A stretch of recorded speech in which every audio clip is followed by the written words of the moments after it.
Welcome to AAPC Social Hour for December 27th, 2023, our last broadcast of the year. I hope everybody had a wonderful holiday weekend last weekend, and we've got one coming up. So looking forward to that. We have a big group with us today, an awesome group, and I love chatting with all of these individuals.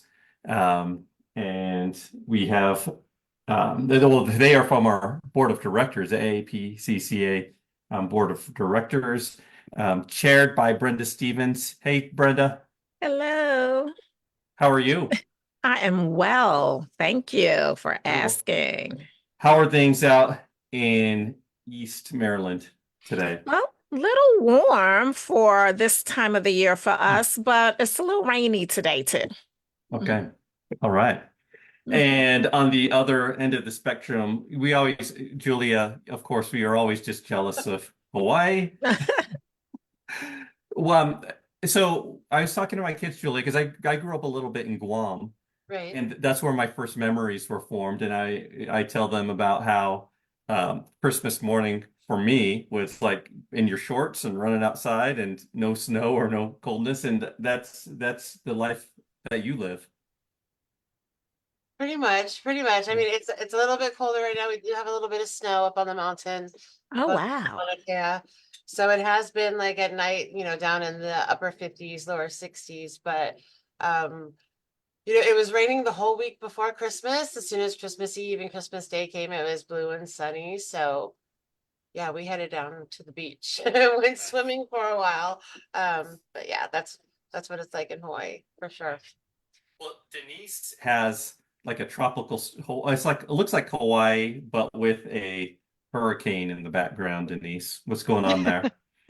Oh, it's the Dominican Republic when we Okay, went for vacation. So, yeah. nice. I hope was it that windy the whole time? No, no. When you Okay. go there, it rains maybe like 10 minutes at a time. Hmm. And then, it was just windy at that point. Okay. Awesome. Awesome. Thanks for being with us. Bev Stover, how's life treating you?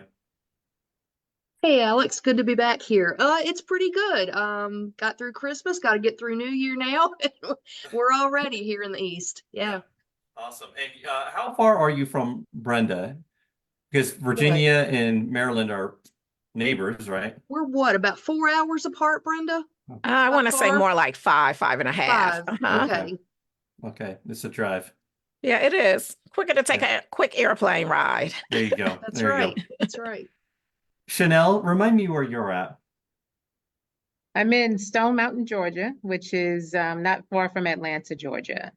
Okay. Yes, so it is unusually warm. It's 56 Mhm. degrees today. Oh man. And I just have a memory from this time last year, Christmas Eve 2022. It was 7 degrees outside. Seven. Oh, Yes. So this year, it's a huge difference, which is nice. But I do remember last year and this year, the temperatures are very different. Yep. Yep. Yes. Even here in Utah, it's Mm-hmm. a little bit warmer. Okay. Not much snow out on the ground right now. Well, no snow. It feels like my days in Guam. That's why that came up with my kids. Hey, Chanel, are you a Georgia football fan? Not really. Okay. So, All right. I'm originally from New Orleans, so I'm a Saints fan. Okay, there you go. mm. All right. All right. Yes. Nicole is the most holiday decorated in her background. I Nicole, how am. was your It's weekend? it's Disney I have in the Huh? background because I will be there soon, so I'm just trying to make it happen faster. Yeah. Are you I, going to Disney World or Disneyland? Disney World. Too Okay. far to go to Disneyland. Yeah. I'm in Indiana, so Disneyland would be a long flight, whereas Disney World is almost drivable, but I'm too old for that now, so I just fly. Yeah. Yeah. Well, that's an awesome trip. Are you looking for anybody to fill any seats or anything? Sure. Yeah. And you can join us too. I'm running the marathon too while I'm down there, so come on Awesome. down. Well, how's marathon training? Ben? Cold because it's cold here all the time, and Yeah. it's not cold in Florida. Yeah. Well, you'll love that. And then you get a little sea level working Do for what? you. You get some sea level acclimatization, you know. I mean, So we don't normally have any trouble with that, but I wouldn't know because it's so hot that I'm just dealing with that over everything else. okay. Well, that sounds fun. When is the marathon, Nicole? Well, it starts a week from tomorrow and goes all the way. Well, the marathon is Sunday, but everything else starts a week from tomorrow. Okay. Well, fun. I'm going to follow up with you because I want to hear how that goes. Yeah. Make sure you get your money's worth in suffering. Oh, I will always get my money's worth there. Awesome. Real quick before we jump to Debbie and Beverly, this hi lady, thanks for joining us. She's out in Southern California. Good to have you with us. Terry Holman from Mississippi/Memphis area. Angie Eckison from St. Paul, Nebraska. Jamie King from Kentucky. And just so glad to have you guys with us. I think everybody's doing or getting back to work a little bit until we hit the next holiday this weekend. Beverly, how close are you to Memphis? I'm about probably about an hour and a half from Memphis. What's closer, Memphis or Nashville? Memphis. Okay. Yeah. All right. All right. Did you have a good holiday last weekend? I sure did. Good. I got to play with my grandkids, so that's always fun. All right. All right.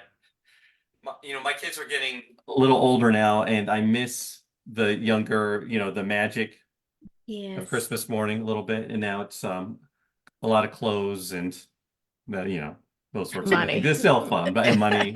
Yeah. Yeah. Electronics, yeah. That's right. That's right. Well, we had fun with a lot of toys. Okay. I love that. Oh, was that for yourself? Did you enjoy playing with the toys more than them, Bev? I really do. Yeah. I get right Oh. down there with them and play, so All right. it was love it. great. Good, good. Debbie, how are you? I'm doing fine, thank you. How about you? I am great. It is so good to be back with you guys. Any highlights from last weekend for you? No, I had the grandkids over. Great food. Mhm. Loved watching them open their presents. So Hey, Debbie, I'm curious. Are you a New Year's Eve party person? no, No? I used to be. I'm usually in bed by 10 or 11. Yeah. Yeah, I'm okay with that too. I like that plan.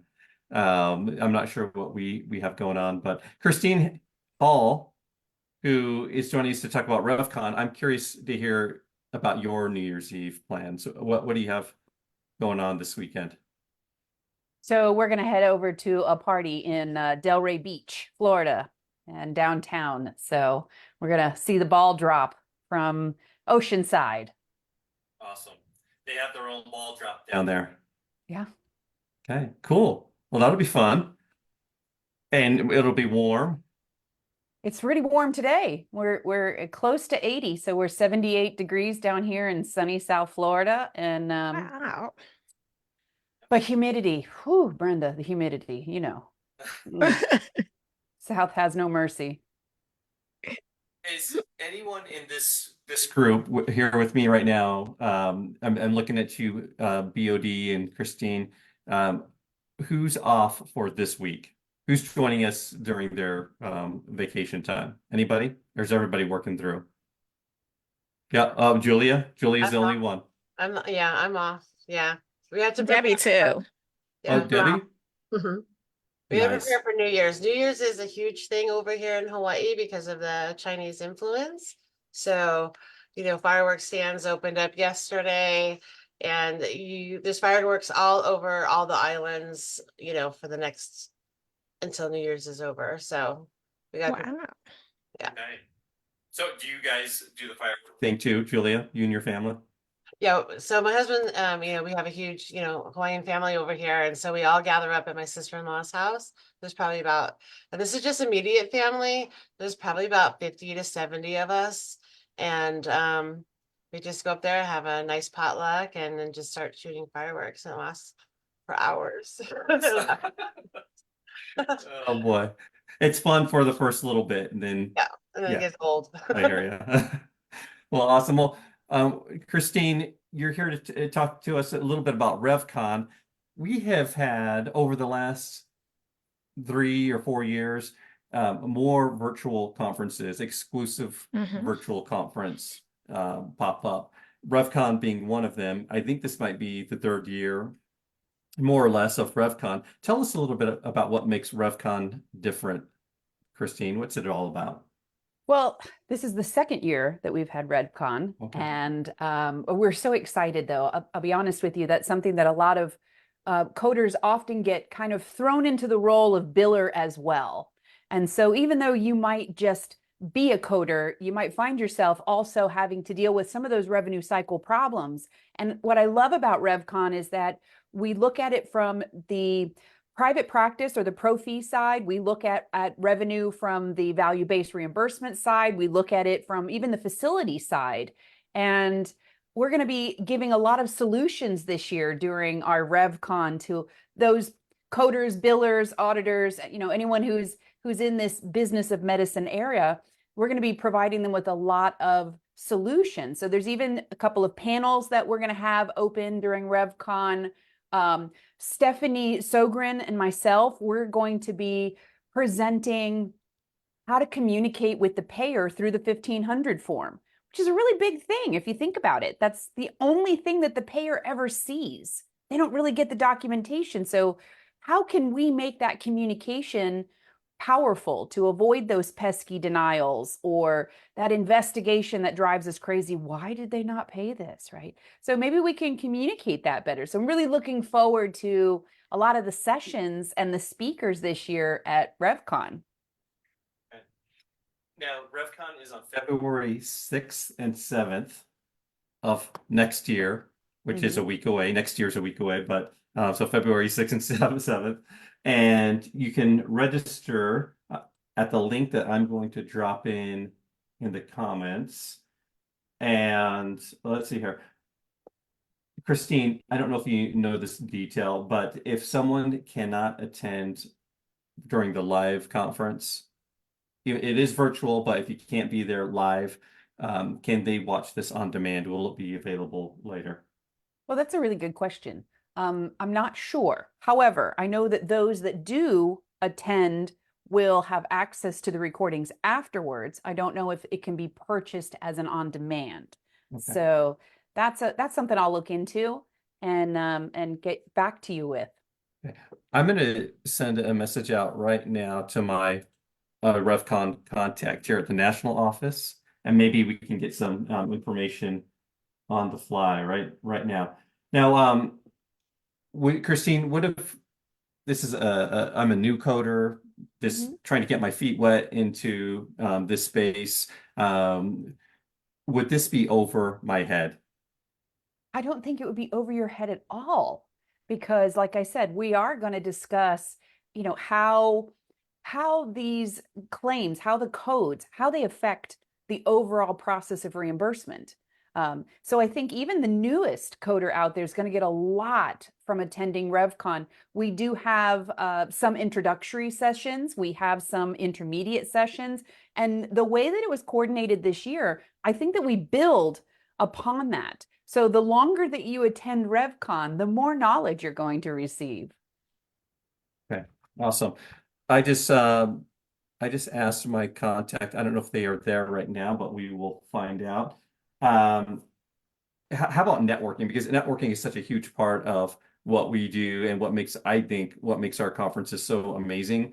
And we've learned how to make networking a solid or a great experience for even those attending our conferences virtually. Do you know much about the networking opportunities for Revcon? Well, I can tell you that last year we had a lot of people attend from the payer side, and that was priceless because we had live people that we could network with and that could share with us maybe some of the answers that we were not very clear on, or how does it come from the payer's perspective that way? So not just the speakers are going to be great networking opportunities for you, because, you know, at any time you can reach out to myself or, you know, Andrew Harding or Stephanie Sogren and say, hey, I've got this problem. I heard you speak at Revcon. But also the attendees, they're coming from all different walks in this industry, and you'll be able to see in the chats all of that conversation that happens. And so again, maybe we don't know the answer, but an attendee from that payer side might be that person that can make sure you're going to get that claim reprocessed. Okay, awesome. Now, Christine, how did you get pulled into being a presenter? Did you present last year as well, or are they relying? Because I know you're part of at least one AAPC committee and help us at the national office in many ways. What is your involvement beyond presenting? You mean beyond breathing AAPC? Yes. Yeah, right. So I was asked to come in because I am the chair of the Billing Advisory Committee, one of the 6 different committees that we have here at AAPC. And I have a strong passion for reimbursement and revenue cycle and assisting those that are maybe challenged with some of the changes that are constantly being thrown at us from the payer's perspective. So I think it's an honor, actually, that they've asked me to come in and share with the group that's going to be together for Revcon my particular perspective on how I communicate with the payers. So presenting and sharing that information with all of my AAPC family members is just incredible. It's such an honor. So I'm glad that I was asked again to come in, and I'll be seeing you guys in Vegas this year too. All right. Yeah, looking forward to that. That is coming quick. Time is flying. And that'll be a great time. So HealthCon, that's what Christine's talking about. HealthCon, our national conference in Las Vegas. I think it's near the end of April.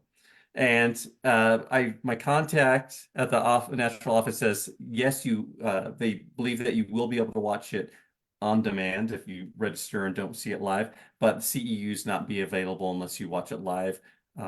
So I'm trying to get more details on that, but I feel like that's how it has been for some of our other virtual conferences. So to get the CEUs, you need to be there live. Well, Alex, Right. I have presented at a lot of our boutique conferences. Besides Revcon, we have really focused on DocuCon and AuditCon, some of those other areas in the business of medicine that are more specialized. So we've had a really great opportunity with those different boutique conferences as well. And I would recommend that anybody that is in this industry attend those boutique conferences, because again, we specialize in one particular area that it often bleeds into every other area of what we do. On this panel, did anybody attend Revcon last year? No? Just I have Christine? not. Okay, all right. Christine, you looking at all these faces on of our co-hosts today, you know the wide variety of experience and expertise. If you were to just give one pitch to them on why they should attend, what would you say? Well, I would say, first of all, you know, there's absolutely no way that one person can ever know everything. But you guys know, as the BOD, that together we can find a solution to anything. And so I would recommend that you join us and be part of that solution, and then maybe pass it forward onto someone else who might be struggling in an area of reimbursement, that you might find that golden nugget of wisdom that you're going to be able to share with them. Okay, I love it. So Jess Blackburn in the comments asked, are there CEUs for attending this conference? Yes, there are CEUs, and I am looking at the conference website now, and let's see if I can find out how many CEUs are available. Let's see if that is on there, unless Christine knows off the top of her head. I Christine? don't know off the top of my head. I Oh, would okay. comfortably say that there's probably north of at least 12, considering it. that we've got 2 Mhm. days. Just found it, 12 CEUs. 12 CEUs, see? Boom, there you We've go. got 2 days of incredible information that's going to be coming out. And again, you know, we all struggle to understand the art of reimbursement. So come and see how we paint that picture. Awesome. Christine, thanks so much for joining us. And I dropped the link to Revcon in the chat for everybody watching. And if we don't see you at Revcon, we will see you in Las Vegas for HealthCon 2024. Merry Christmas, everyone. Happy New Year, everyone. And I can't wait to see you all next year. Thanks, Happy Christine. New We'll see you Year. later. Thank you. Bye. Well, Brenda, this panel here has been busy helping chapters all year long, and just ready to kick off a new year.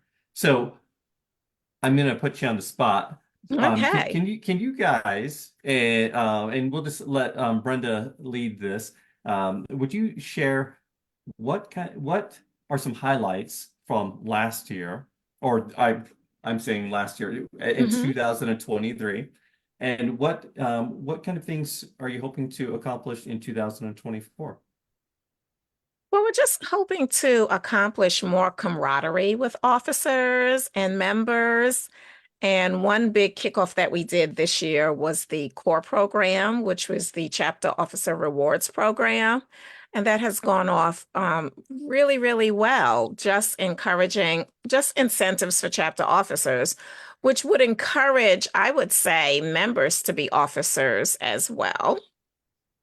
Currently, and I'll turn this over to Nicole as well, we're currently in the throes of officer training, just getting all of our officers trained on all things to be AAPC chapter officers. And so I'll turn it over to Nicole so she can speak, excuse me, more on that exciting time we have right now. It is exciting, and Yeah. it's nice.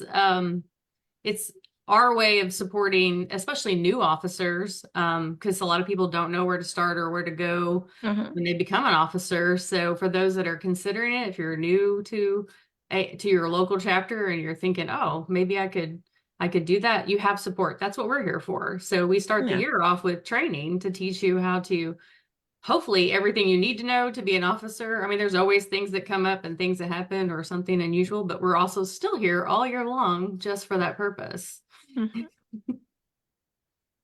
Continuous training, I should say. And always, Go ahead, Nicole. oh, I was going to say, always information going out just to help, what's going on this month or new things to do and encourage membership and just anything that we can do to help. That's what we're here for, to help encourage all the officers. And we want the members to get involved and be part of their local chapters and make them strong again, make them very strong. We want them to be, it's the virtual world's been different for us. So we need to get that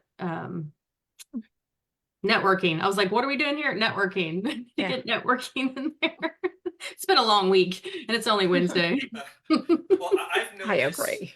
in the chapter officers Facebook group. So if you're a chapter officer for 2024, there is an exclusive chapter officer Facebook group for you that you can find. You could just search for AAPC Chapter Officers 2024.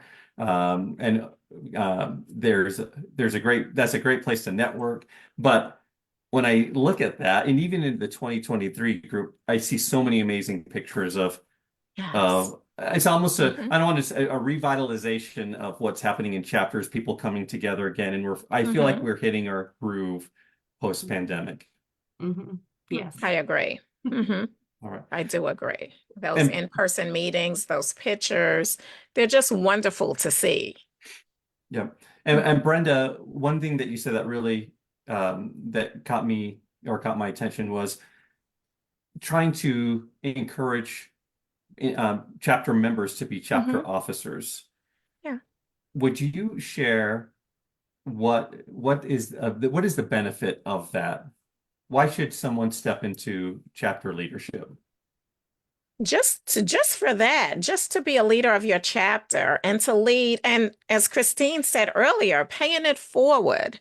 As chapter members, we have our officers now, and you start off as a member and moving up to that officer role, we won't have test the proctor, but as there's always other things that you can pay forward. You can mentor.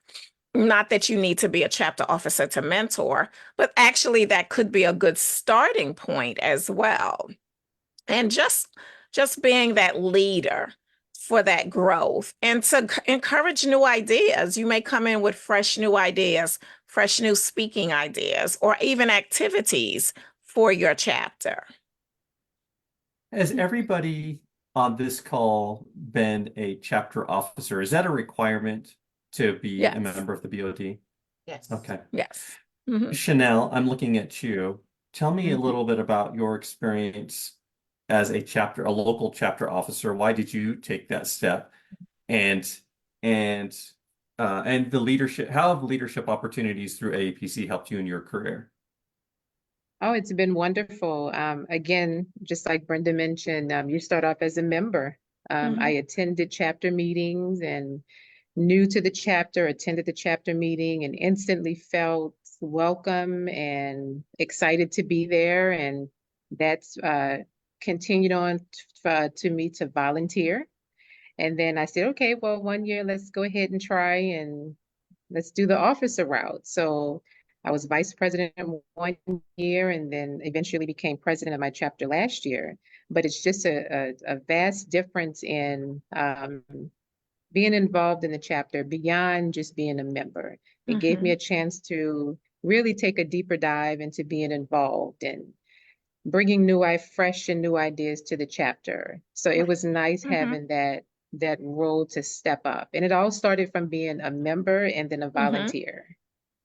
And I wanted to give more. Yes. What I love is there are so many, there's such a vast spectrum of experience in this call.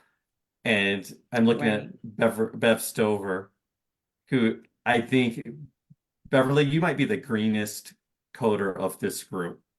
Yes. Is it? I'm the newbie. Yes. You're the newbie. Share a little bit about your background, how long you've been working in the industry, what led you to be a local chapter officer, and now on the BOD. Okay. I've been coding for 5 years now, just 5 years. Recently switched over from hospitalist coding to radiology. That was a little bit of a change, took a little getting used to that, and but I like it. I really like that. And I feel like every time I jump, it's something else to learn. It's a new stepping stone. And the reason I became a chapter officer, let's see, I've been a chapter officer this is my 2nd year. And I started out as president. I went right for the top, president 2 years in a row. Basically, we didn't have anyone to run. We have a lot of members, but not everybody wants to step up. It's out of their comfort zone. But I will tell you, it is something that I am a big believer in. It's one of the best things I've ever done. I would recommend it to anyone to get into your local chapter. I started out just like Chanel did, started out as a member, brand new, didn't know very much, just went to meetings, you network. That's how I got my job in coding. Because it took a while after I got certified. It's hard to get hired when you don't have any experience, but you go to your meetings, you get your foot in the door, and that's how it starts. Long story short, I enjoyed being the president, love the opportunities it presented, love helping people. And I think that's a big life of a coder, is just trying to help people. That's what we like to do. And it's a good career calling for us. And, but in 24, I won't be an officer. I'm strictly going to stay on the BOD, which, Brenda can tell you, we're switching the name over. We're going to be the CAB next year. And so we're excited about that. It's going to bring some new changes with that. But being on this committee has just been amazing. Oh gosh, I never want to leave this committee, honestly. But it's been great. I would recommend it to anybody. And I was kind of a shy person, believe it or not. And, you know, this really brings you out of your shell. Because when you're up there, and especially the president, you know, when you're in seminars and you're giving speeches and everything, you you can't have the stage fright, you know, and I've always had that. But you get up there and you know people are there to learn from you and the speakers at the seminars and everything, and you're just giving what you know to people, and that's empowering, and the fear just leaves at that point. Beverly, I'm curious because I often encourage student coders and those who just passed their exam looking for their first job. I often say be as involved with your local chapter as they'll let you be. Try to if a leadership role it is presented before you, jump at it and show your expertise. Would you? So you're nodding as in that would be good advice. I mean, that'd be scary for someone who's just trying to get into the industry. But what do you have to say to new coders who have not worked in the industry, whether they're certified or not? What would you say to them about being involved with their local chapter? Don't be afraid to get involved. We all started off at that very first starting point. We all started at the bottom, and you just step up, and you know, any questions you have, it's a very tight network, your coders, your local chapter, and of course the committee members, you know, they're always there to answer questions. We do remember what it's like to be new. We have never forgotten that. And, you know, I was 45 years old when I started this journey. I had already had a career, and I decided to start completely over and go to classes and learn how to be a coder. And I mean, it's like night and day from my old world, and I love it. And, you know, you're never too old to learn something new and to start fresh. And if it's in your heart, go for it. I love it. Brenda, Beverly talked about CAB. Yes. Is she letting the cat out of the bag too early? Can we talk about that? No, we can talk about that. It was actually announced on our town hall meeting. Okay. So yes, we can talk about that. And I think a few of us have it on our screens. Yes. Okay. So we there we will go. be the chapter advisory board. Okay. Why the change? Well, it aligns more of what we do, advise. Okay. And we advise for the chapters, the chapter officers, chapter members for the office, for the chapter. So it aligns more with that. Okay. Awesome. Awesome. That makes sense. I love it. I do. I do. Julia, how do chapters? We've spoken a little bit about this over the years, this because I don't know what the job market in Hawaii, where you're at, may not be as vast as on the mainland. How do you support your officers or your members in your area? Well, it's a small market, and you know, we're different islands, so most of the opportunities are on Oahu. So when I think of the Big Island, and now I have part of the former Maui chapter as well, we have, you know, 2 islands also separated, still a small job market. At our end of the year in-person meeting we just had the beginning of the month, we were talking about who got a job with the help of someone in the chapter.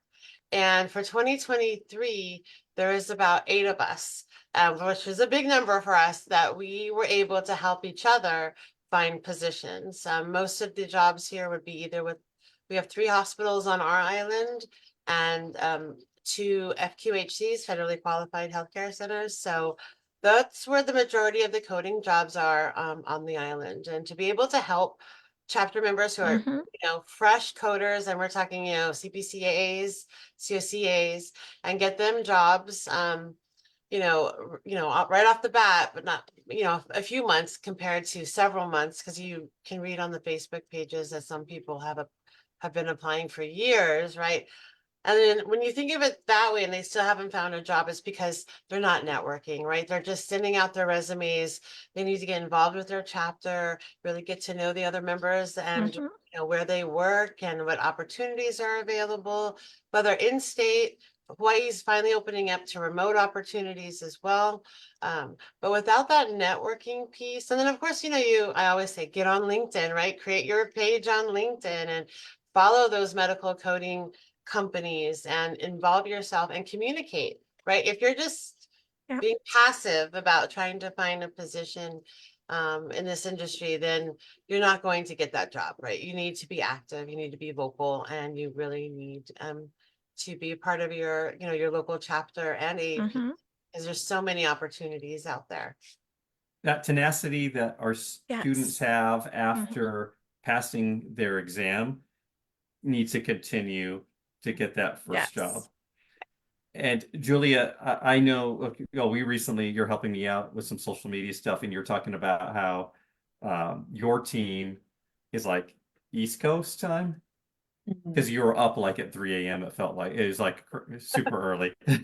East Coast and Central, right, Chanel? Because Chanel is on my committee as well, provider relations, and Carmen, who's in Houston. So I think mostly Central East, and then my work team is East Coast. They're Florida, and yeah. So sometimes I'm up at 4, just so I can catch a meeting or be able to communicate, right? Because they're gone by like noon my time. So well, I just think how it's important for young coders, especially in an area like yours, to see what that potential is like they having a job on the island at one of those 3 facilities. It doesn't have to be like that forever. There are opportunities outside that can be remote for coders in Hawaii. And also your career path, right? So I started off as a biller, and then a coder, and then a manager, practice manager, then an ambulatory director, keeping all my coding certifications, then a provider educator, project manager, for a quality department. And I would just promoted to manager of quality improvement in my company. So when I see people that are so locked into becoming inpatient coders, or this type of coder or that type of coder, you need to keep your mind open, because there's so many different opportunities and so many different ways you can use your coding certification without actually coding. Although I do still love to code, right? I have a side gig just so I don't lose my skills, right? But there are so many opportunities out there for coders, whether it is coding or billing, practice management, you name it. Just think outside the box. And if you don't think you're qualified, doesn't matter. Apply for the job anyway. Terry Holloman in our comments says, what companies in Hawaii offers remote positions? Julia, do most facilities in Hawaii prefer local staff? Most of the yes, they prefer local. So like I'm remote, but I'm remote because my head office is on Oahu. It's more of the coders in Hawaii having remote opportunities for the companies on the mainland. Before we were kind of cut out because of tax and HR laws. Those have loosened and opened up. So now many of the coders here are finding remote jobs for companies on the mainland. Okay, awesome.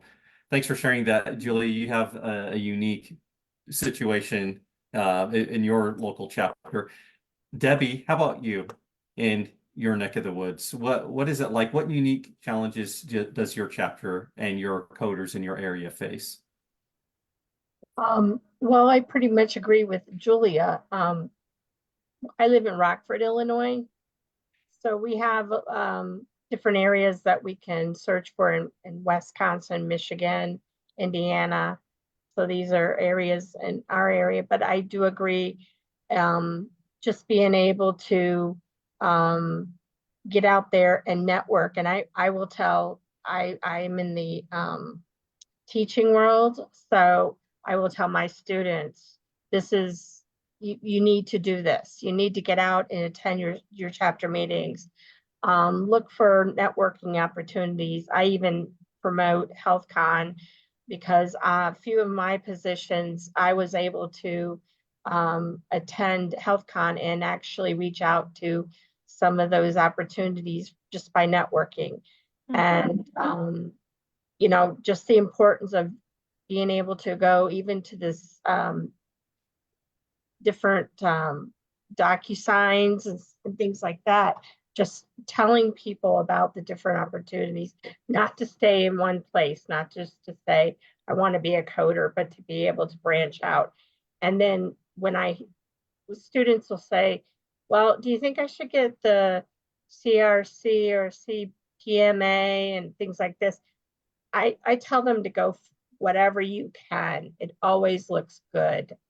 Some people just are not sure what they want to do, but I tell them to go for whatever their desire is.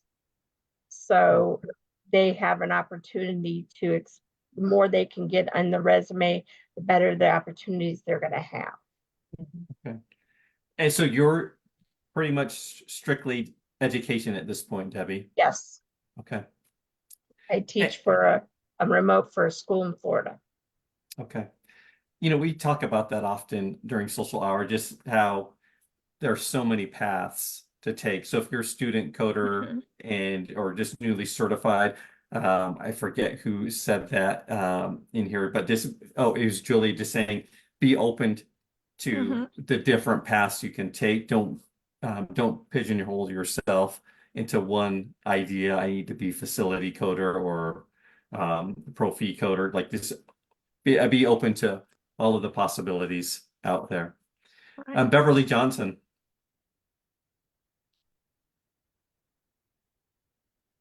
Hello. Hey, I'm curious on your end, how are you or how will you be encouraging local chapters in 2024? What kind of things did you learn in 2023 that you feel like might help chapters in 2024?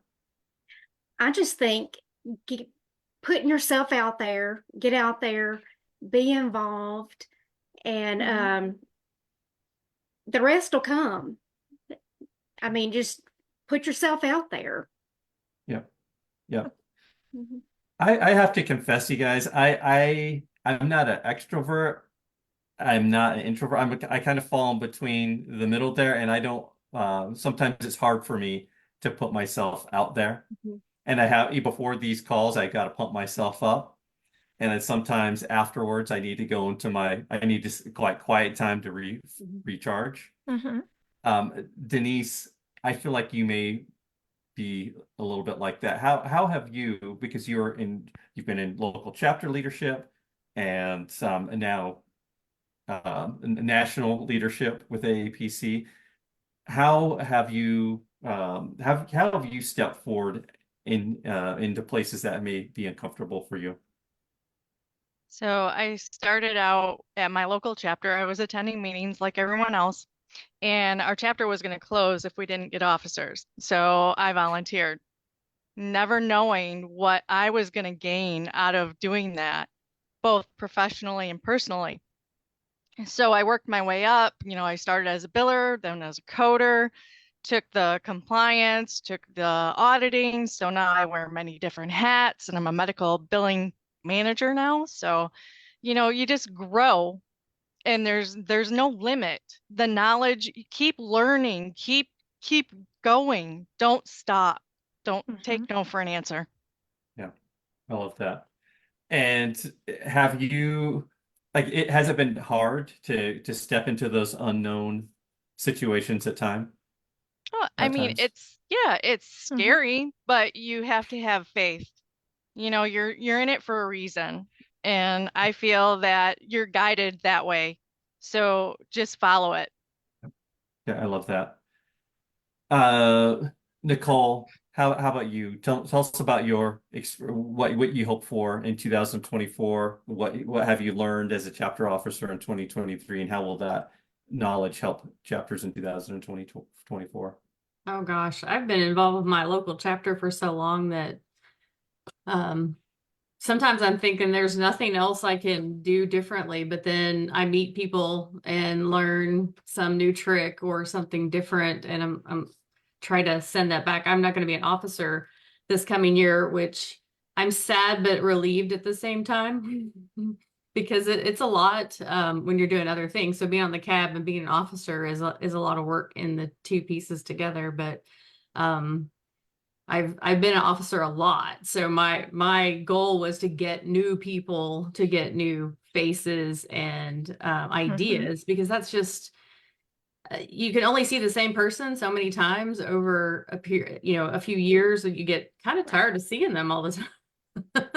And I always joke, that's my biggest joke with my chapter is that you're tired of hearing me and seeing me.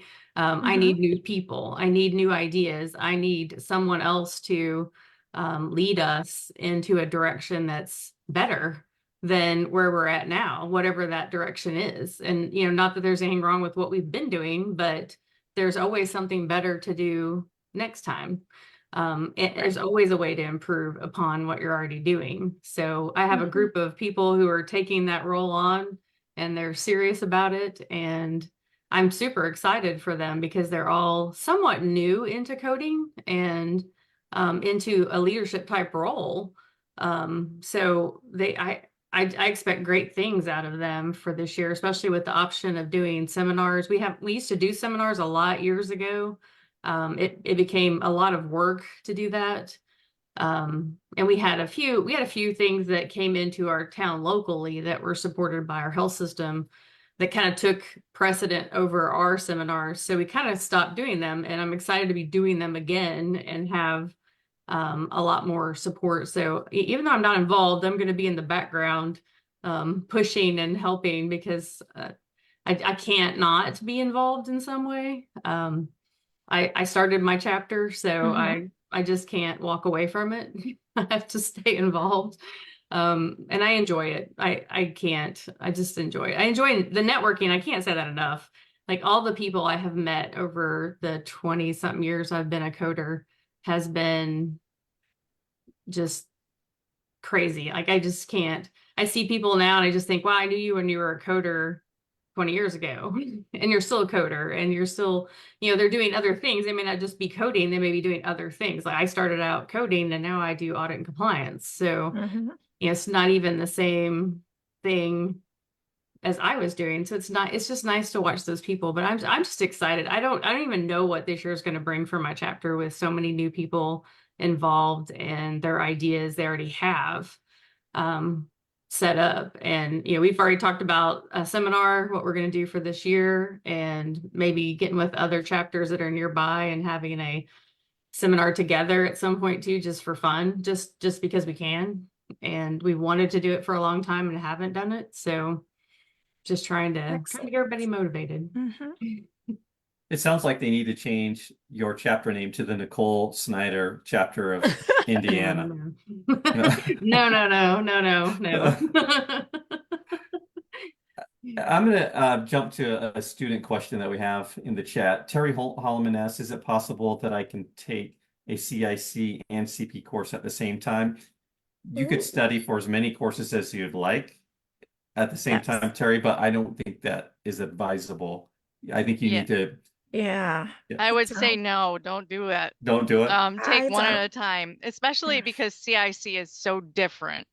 Yeah. It's a different type of coding and you use PCS instead of the CPT. So it's definitely take that one by itself if that's the route you want to go. Yeah. I definitely don't think I would recommend it. I know people do it, but they're both such aggressive courses starting from the ground up. And I just don't know if I would recommend that. She says in the comments, thank you so much for answering my question. Right now, I'm taking the CRC course, which I love because it's so interesting. I want to start oncology coding, so I'm trying to put myself in the best position for that opportunity. So Terry has a lot on her plate. Yeah. And a lot of, I love her enthusiasm to try to cover so much material. But maybe small bites might be better. Yes. Because Terry, I'm sure you know how difficult even the CPC exam is. And we want you to be successful with that. And that's typically the best starting point, or the starting point that we encourage for our members. For our panelists, have any of you started with an AAPC certification that was not the CPC? Everybody started with the CPC? Okay. All right. I occasionally see that, but it is rare. And I feel like those individuals might already be working in the industry and have some experience, so they don't need the foundational material as much. Debbie, do you have any thoughts about all of this as an educator? I have some students that really prefer to go into billing, but they're taking the program, which leads them more to the CPC, but they're interested in with the CPB now, and they're studying for that, and wanted to take that certification over the CPC. Awesome. But I still Terry? tell them to take whatever they want. Okay. And that's your role as an educator to help them through and be successful on the exam. Right. So I guess make sure you got a good teacher, Terry. Terry also says, I love coding. I do find it interesting, and I'll relax and won't fill my plate as much as and just take my time. So yeah, I think that's a great way to handle it. Terry, if you're not in the AAPC Facebook group, that might be a good place to be, our general group, to help answer questions like that as you try to figure out what path to take. So Yeah, and take one at a time just so you can excel, really dive into it and not, limit yourself. So you want to do well on everything. So just do one at a time. That's my recommendation. okay. I love it. All right. Hey, I'm curious for our panelists, when you first came into the career, did your starting point end up looking nothing like you thought it would be? Because sometimes you get your CPC and you think I will be a coder, but I've been speaking with a gentleman out in Philly who he ended up in compliance auditing. Any experience like that for any of you guys? So where you thought you might be a coder, really didn't know about the other possibilities in the revenue cycle? Um, Oh, yeah. Yes, I had that exact experience. I went into it thinking that I'm going to take the CPC exam, get my coding certification, and hit the ground running as a coder. Not until I passed the exam, got my certification, it felt like all other doors opened up, and I really got to see what other roads led from that CPC certification. So it turned out completely different. It's wonderful, but it turned out completely different from what I thought. But it literally felt like once I got the certification, I passed the exam, it felt like many doors opened. So Chanel, what do you do now? So I'm a charge master analyst for a major hospital here in Atlanta. But I have had the past of being an auditor, working in compliance. And these roles are roles I never thought that I would do those years ago when I first became certified. Wow, I love that. Thanks for sharing, Chanel. Yes. Anybody else on this call have an experience like that? No? Well, Bev, different. Okay. Yeah. Bev and I have talked, just about finding that right fit. Yeah. Right? Just like you might step into you as you move through your career. I think any career is like this. You find where your strengths are and you kind of lead down that path. Beverly, Stover. Yes. Any thoughts about that as far as what you've experienced? Oh no. Well, and there are people, I see it in the chats all the time on the Facebook page. I failed the exam. I'm going to tell y'all right now. It took me 4 tries to pass it. I don't do well on time test, and I felt like I thought, and I told myself, if I don't pass it on the 4th go, then someone's trying to tell me something. I need to get another career.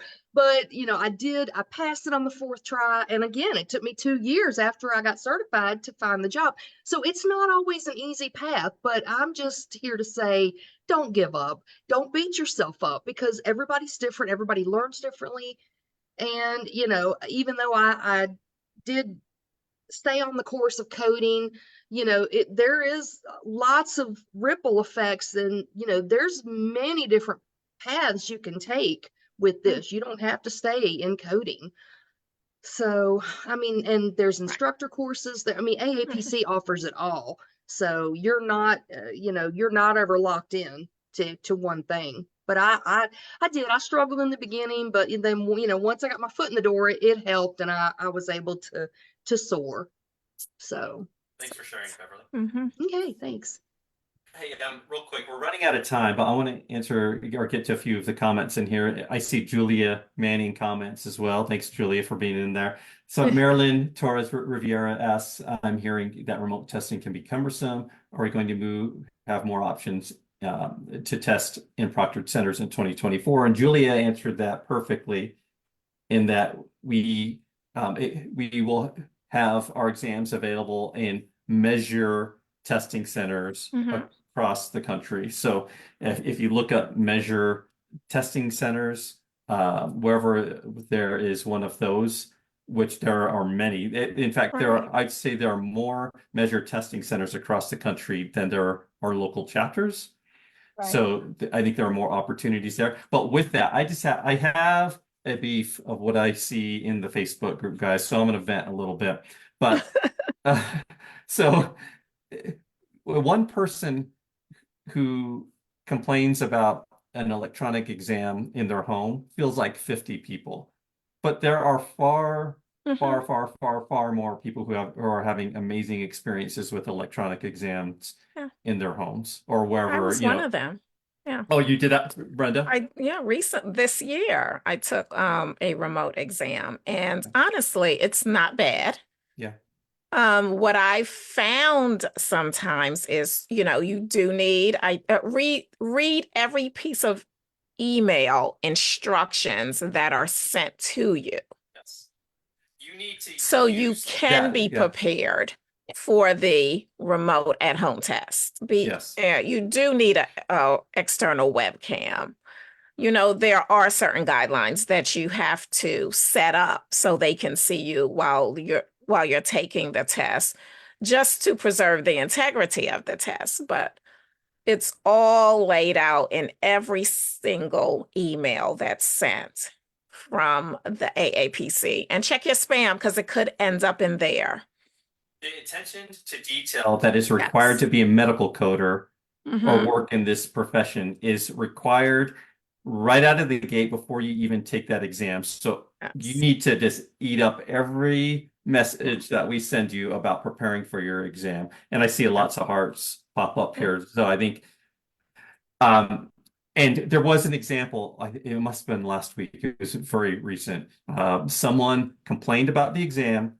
I reached out to them, and what you see in the group is not always the reality. I don't feel like it's appropriate or professional to have a battle about, trying to show what the truth is, the other side of the story is. And I'm not saying we are perfect, because there certainly have been a handful of times where we could have been better, where AAPC could have been better, and we are always striving to make things better. But oftentimes it is a failure of not looking at all of the details that going into the exam. That is all of my soapbox about that, you guys. And it was very relaxing taking it in the comfort of my home. Yeah. Good. It was very relaxing doing that. Yeah. Jess Blackburn says, what are examples of some jobs that you can get with a CPC? I've had mine for about 1.5 years, and I'm a medical biller and coder. So off the top of my head, I'm thinking compliance manager, auditor. I think that's a popular one. And Marilyn says, I think that with NLP and AI, more and more coders will be moving into auditing type roles. But what other roles should a CPC be looking into to maybe discover their path? Any thoughts, guys? Well, I would say. Go ahead, Brenda. No, go ahead. Well, I work for a very large company, Centene. We are always looking for CPCs to be provider educators in the quality and risk adjustment world. So you would go into the provider offices and educate them on to capture those active chronic conditions, or pick up those care service codes for quality. So and we're actively looking for that. So when you look at health insurance plans, don't just look in claims department because there aren't Right. any coders in claims, but look in auditing and look in risk adjustment and quality. That's where we hire most of our coders. All right. Yeah, absolutely. Guys, we are out of time. It is 12:01. Someone's asking for the link to, or the name of Measure Testing. I am going to post a link to Measure Learning right now. As soon as I can get their website up, here we go. And it's Measure with a Z, not an S. So measurelearning.com. And I just dropped their link into the chat. You guys, what a year we've had. And I've had the BOD on many times. You guys are always wonderful. I love chatting with you. And even more so, I love seeing you guys in person. And I'm looking forward to HealthCon coming up in just a few months where I can see you guys again. Julia, will you be making the trip out to HealthCon this year? Yes, I will. It is the 9th island. Vegas is the 9th island. So my encyclopedia is missing that. I need to, it's dated. please update that. Awesome. Well, I look forward to seeing you guys all there. You too. BOD, hang on with me as we wrap it up. So everybody watching, Happy New Year to you. We have had such a wonderful year, so many changes, and as we evolve as an organization, we continue to strive to make things make more opportunities available, networking, exams, all of it.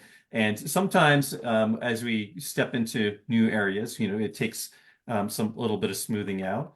And we appreciate all of your feedback to help us stay on the right path. And the BOD does that. We rely on your expertise and knowledge in the industry and your eyes and ears with our local chapters and membership to hear what's going on and how we can best serve our members. So thanks everybody for watching. We will see you in January, and you guys have a happy, safe New Year's.